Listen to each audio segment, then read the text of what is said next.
When it comes to the reshuffle, काफी सारी changes actually अभी हो रहे हैं. The situation is very fluid situation.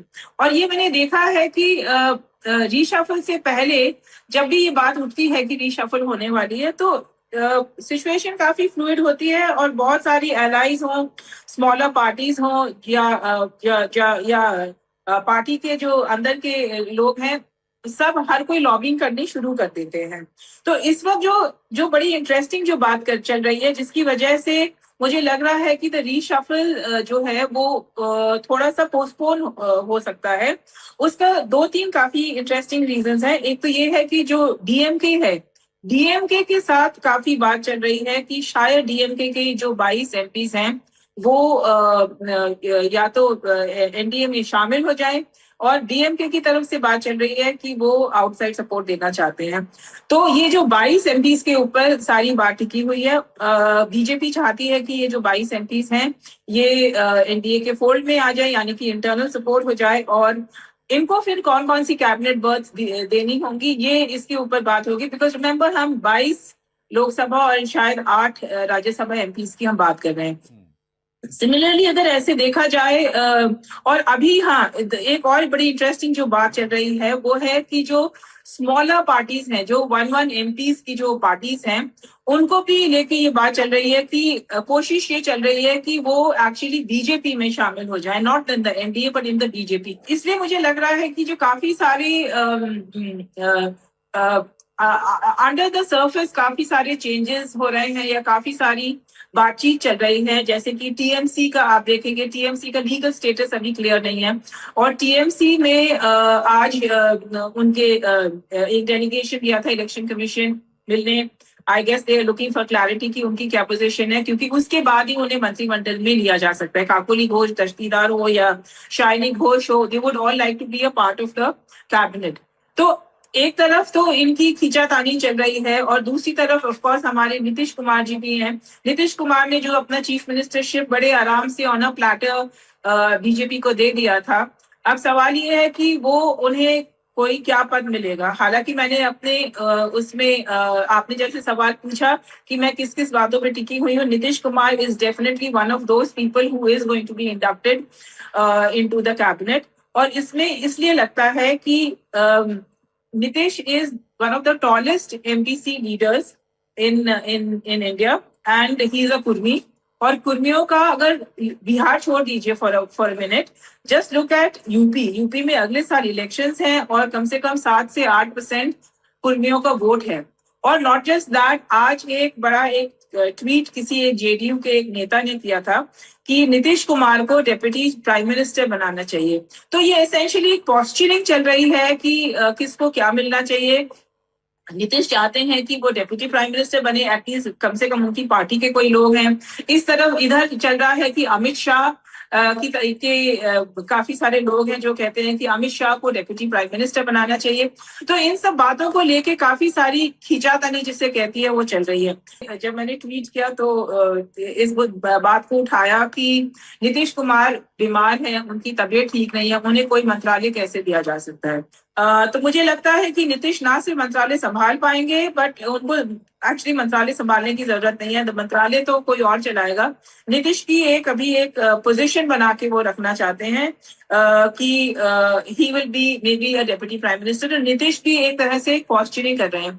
और सवाल ये है कि क्या जो भी पीएम जिसको भी जो भी ऑफर करेंगे, क्या वो उस पर कायम रहेंगे, विल दे एक्सेप्ट इट, या वो बोलेंगे कि नहीं हम तो वापस जा रहे हैं. तो एक ये भी एक बहुत बड़ी टेंशन की बात है कि ये जो अलायंस, ये अलाइज जो हैं, या जो वुड बी अलाइज जो हैं, वो क्या will they stay in the NDA camp, या वो वापस अपनी पार्टीज में चले जाएंगे. सो ये बहुत सारी खींचातानी चल रही है, एंड जिसकी वजह से ये रीशफल थोड़ा सा पोस्टपोन होता जा रहा है. तो मैं बता दूं एक बार सिर्फ हमारे दर्शकों को कि मीतू जी ने जो ट्वीट किया था उसके प्रमुख बिंदु क्या थे.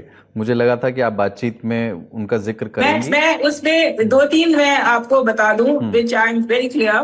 फॉर एग्जाम्पल, जो हमें सुनने में आया है, पंकज चौधरी जी को संगठन में ले लिया जाएगा, बिकॉज उनका यूपी में काफी अच्छा मतलब he has a very good hold of UP and deputy मतलब फाइनेंस मिनिस्ट्री में हो सकता है शक्तिकांता दास को लाया जाए।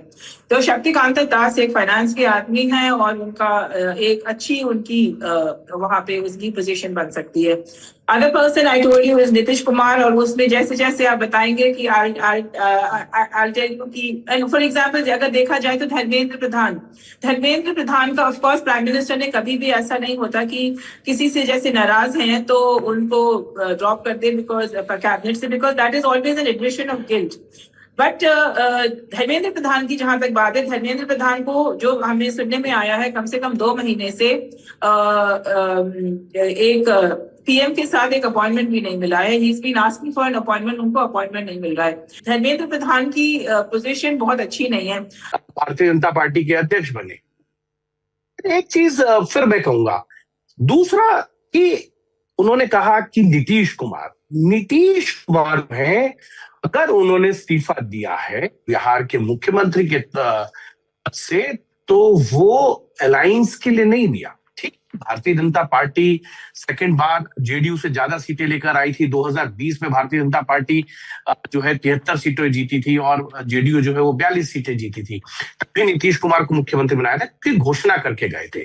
2025 का जो विधानसभा चुनाव था उसमें जेडीयू के लीडरशिप में, नीतीश कुमार की लीडरशिप में आप चुनाव में जाएंगे, यहां तक घोषणा थी। लेकिन बीच चुनाव में प्रधानमंत्री की तरफ से, गृह मंत्री अमित शाह की तरफ से और तमाम लीडरशिप की तरफ से कहा गया कि नीतीश कुमार ही मुख्यमंत्री होंगे।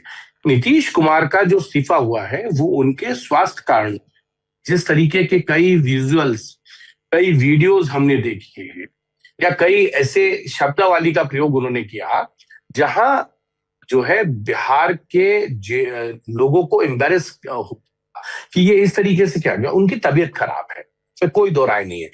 ऐसे में मुख्यमंत्री से अगर उनको हटाया गया है उनके स्वास्थ्य कारणों से, मंत्री बनाया जाएगा इसकी संभावनाएं कम है। और ये जेडीयू के अंदर खाने भी बात होती है, वो जहां है राज्यसभा में काम करे। और ये बात नीतीश कुमार खुद से कई बार अपने बिहार के दौरों पर बोल चुके हैं कि वो मैं बिहार में मार्गदर्शक के रूप में सरकार को गाइड करता रहूंगा।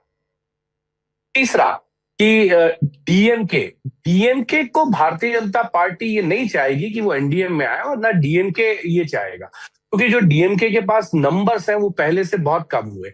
एक डीएमके ने पिछले कई सालों में एक पोस्टिंग की है, एंटी हिंदुत्व विरोधी उनके स्टेटमेंट्स आए हैं। ये बिल्कुल उसमें वो नहीं चाहेंगे और भारतीय जनता पार्टी भी नहीं चाहेगी। हाँ, बाहर से समर्थन दे, डीएमके ने पहले ही चिट्ठी लिखी है कि हमारे को कांग्रेस के साथ लोकसभा में ना बैठाया जाए, ना राज्यसभा में हमारी जो है वो सिटिंग जो है हमारे 22 एमपीओ की वो चेंज की जाए और राज्यसभा में जो हमारे सांसद है उनकी सिटिंग चेंज की जाए। बाहर से समर्थन मिले वो ठीक है, लेकिन देखेंगे एकनाथ शिंदे ग्रुप से हाँ पर अब उनका दावा बनता है एक कैबिनेट और एक एमओएस का, क्योंकि उनकी संख्या बल जो है वो जेडीयू से ज्यादा है।